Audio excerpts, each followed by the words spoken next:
Dedaunan kering di kandang basah,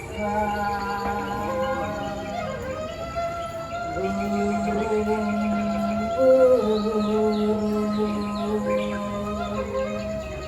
dan semesta ingin aku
maaf.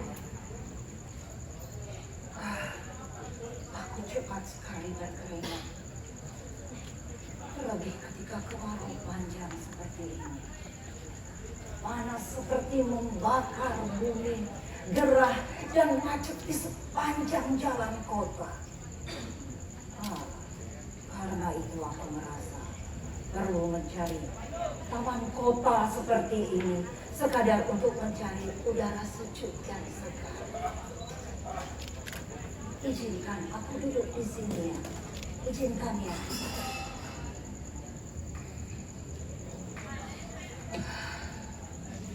Pada tukang ojek, tadi aku bilang, turunkan aku di taman kota. Dia keheranan. Loh, katanya ibu tadi mau diantar ke kantor polisi. Aku mau diturunkan di taman kota. Jangan dibantah. Begitu kataku. Aku lihat, karena aku bicara kasar dan membentak-bentak secara spontan, terlihat dia ketakutan, tangannya gemetar dan berkeringat.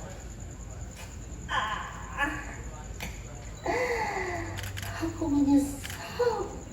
Kenapa aku harus membentak spontan seperti itu kepada anak muda yang sudah bekerja keras membanting tulang di bawah sinar terik matahari. Aku menyesal. Oh ya, tujuan lainku kenapa aku datang ke taman kota ini adalah aku ingin mengadu kepada pohon-pohon, embun, burung-burung, daun kering di tanah basah, dan juga semesta. Aku ingin mengungkapkan isi kepalaku secara jujur kepada mereka, karena aku tidak percaya lagi kepada makhluk yang bernama manusia. Aku tidak percaya.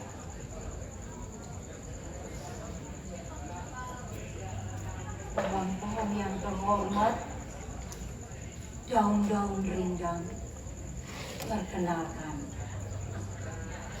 namaku Bumi. Nama panjangku sebenarnya Rukmi Ronan. Tapi ketika tetangga-tetangga di sekitar tempat tinggalku memanggilku Rukmi Ronan, aku rasa nama itu terlalu panjang. Lalu kemudian ada tetangga sebelah sana memanggilku Buruk. Masa aku dipanggil Buruk? Kemudian ada juga yang memanggilku Buronan.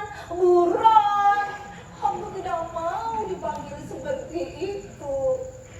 Lalu aku bilang pada mereka, panggil saja aku Bumi. Bumi, jadinya Bumi. Begitulah, akhirnya aku dipanggil. Aku nyaman dengan panggilan itu.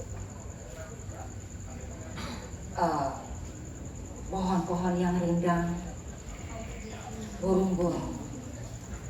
Sebenarnya tadi kepalaku baru saja meledak. Dong, dong, dong, dong! Seperti rudal yang menghantam jalur gaza. Meledaknya kepalaku itu bukan tanpa sebab, tapi lantaran sebab yang terakumulasi dalam rentang waktu yang panjang dan melelahkan bersama suamiku yang brengsek itu. Brengsek.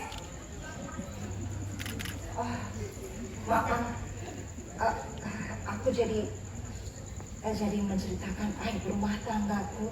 Maaf ya Koko, maaf ya Unggun, maaf. Apa? Kalian setuju? Kalian senang kalau aku bercerita? Hah? Oke, baiklah.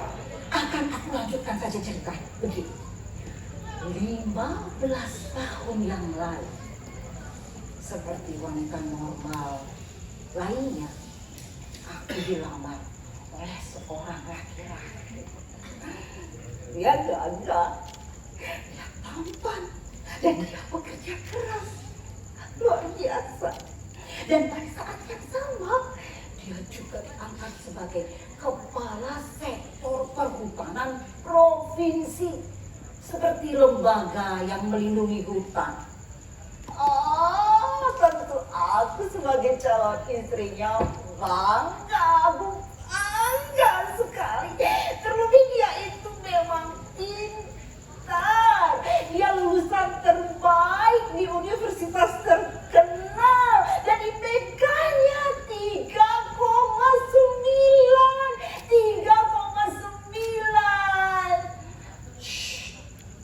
Ijazahnya asli. Begitulah. Akhirnya kami menikah, berbulan madu ke Eropa, menjalani hidup yang bahagia. Pada awalnya saja. Setelah 5 tahun pernikahan kami, badai mulai menerpa. Kami sering bertengkar dari hal-hal yang kecil sampai hal-hal yang besar. Masalah krusial yang jadi penyebab pertengkaran kami adalah sampai 5 tahun perkawinan kami belum juga mempunyai momongan. Aku sering mendapatkan cacian dan makian dari suamiku. Dasar perempuan mandul, dasar perempuan tidak berguna, mandul, bodoh.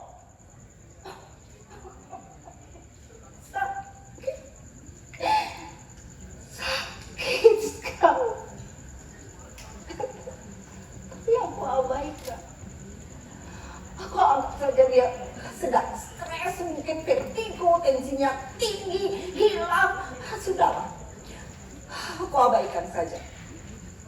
Tapi 5 tahun berikutnya, brutalnya suamiku semakin menjadi-jadi. Mari kita sebut saja dia si laknat. Sementara ngomongan belum kunjung datang, si laknat secara rutin, secara bergilir membawa perempuan-perempuan ke dalam rumahku, dan semuanya dia ajak masuk ke kamarku tanpa memikirkan perasaanku sebagai istrinya yang tinggal di rumah itu juga. Kalau aku berlari bertanya padanya,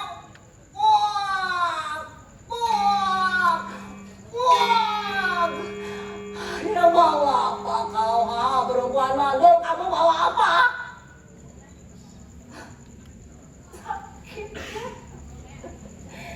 Sakit.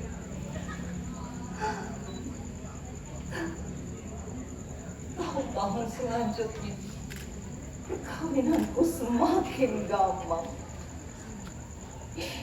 Si laknat mulai tidak menafkahiku lagi. Aku terpaksa harus menafkahi diriku sendiri.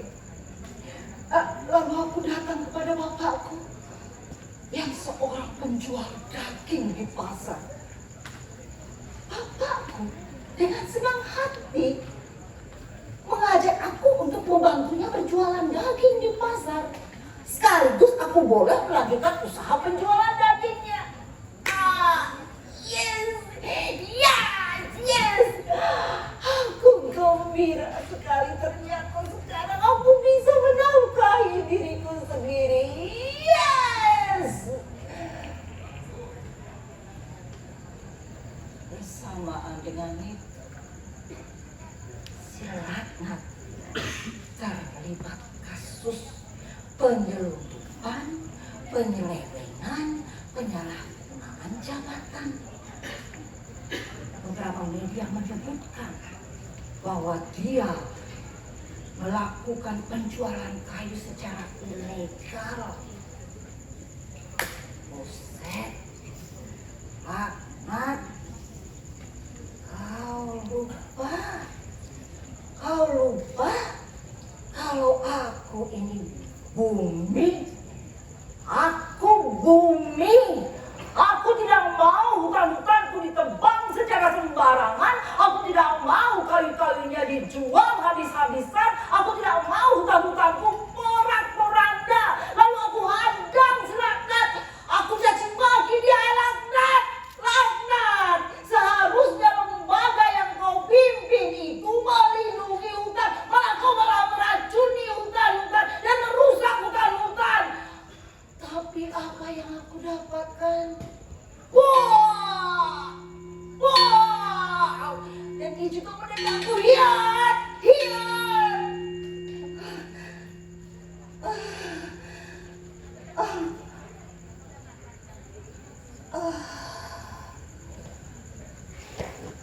Lalu aku pingsan, tidak sadarkan diri.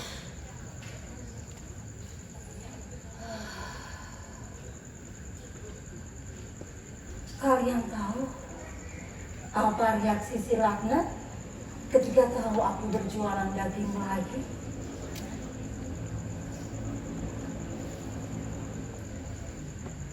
Begini.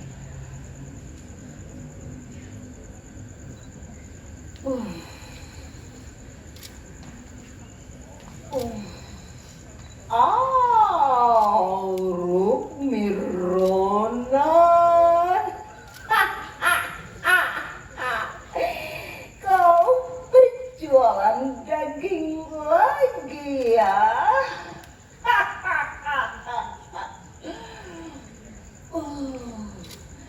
Mari sayang. Pasti kau juga menjual dagingmu sendiri kan?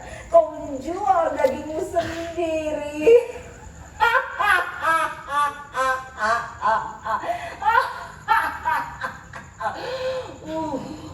Amarahku tidak bisa aku bendung lagi. Darahku naik ke ubun-ubun. Lalu aku ambil sepotong kayu. Aku ingin menghancurkan kepalanya.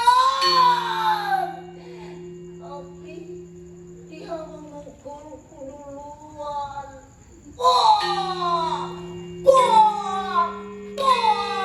Dan dia juga menendangku habis-habisan.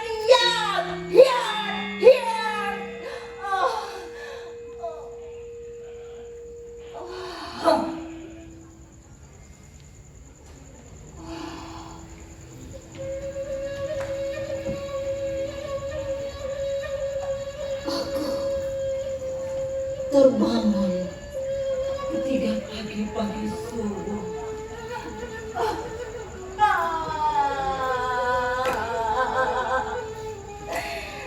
Aku dapati diriku dilempar di teras depan rumah.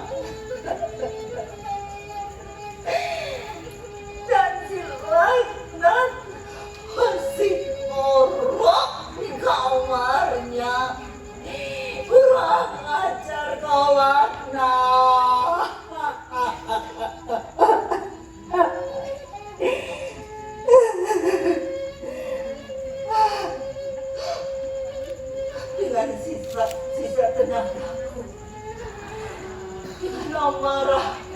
air masih meluap-luap. Aku terbangun. Aku berjalan tertatih-tatih menuju tempat berjualan daging di pasar. Tak ada orang sepagi ini.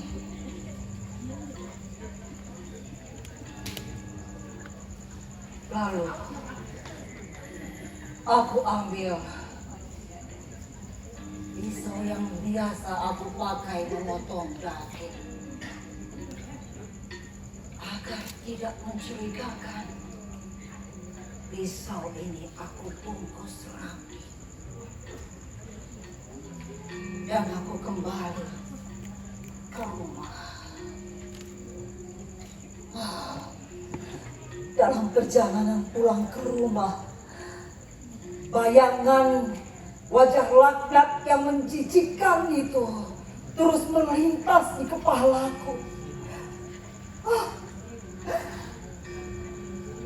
Ketika sampai di rumah, benar saja aku lihat si laknat masih ngorok di kamarnya.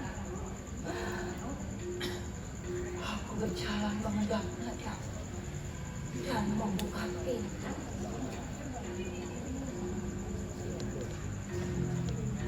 Laknat! Bangun! Bangun! Hari sudah pagi. Ayo kita menikmati sinar matahari pagi. Ayo bangun!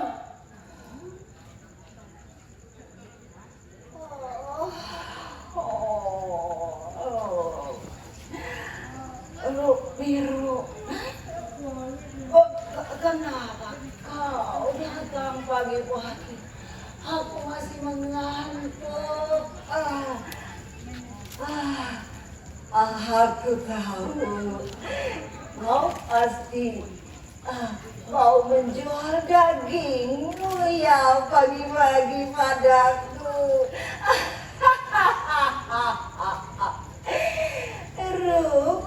Rumironan penjual daging nakal. Rumironan penjual daging nakal. Rumironan penjual daging sendiri. Aku sudah tidak bisa menahan amarahku lagi. Pisau yang ada di dalam genggaman tanganku, aku pegang erat-erat dengan tangan gemetar, dan aku tidak mau membuang-buang waktu lagi. Laknat! Hilang! Kepala si laknat menggelinding di lantai.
Pohon-pohon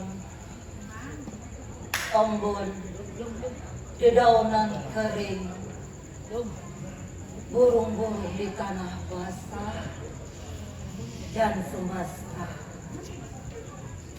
Aku tidak pengecut. Aku hanya membayar tuntas atas rasa sakit dan dendam. Aku tidak lari dari tanggung jawab. Aku akan ke kantor polisi lengkap dengan ini barang bukti.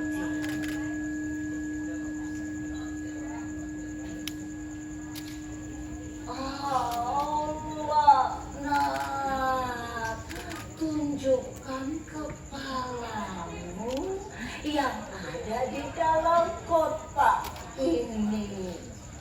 Hah? Kau masih sakit ya? Kesakitan ya?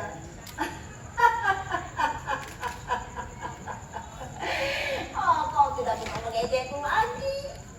Kau tidak bisa menertawakanku lagi. Maaf sayang, maaf. Aku tidak bisa membawa tubuhmu. Hanya membawa kepalamu saja. Kepalamu saja.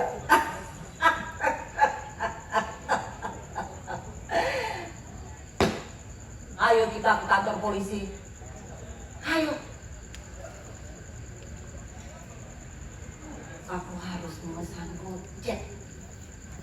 Mudah-mudahan aku ketemu dengan ojek yang tadi. Aku mau minta maaf.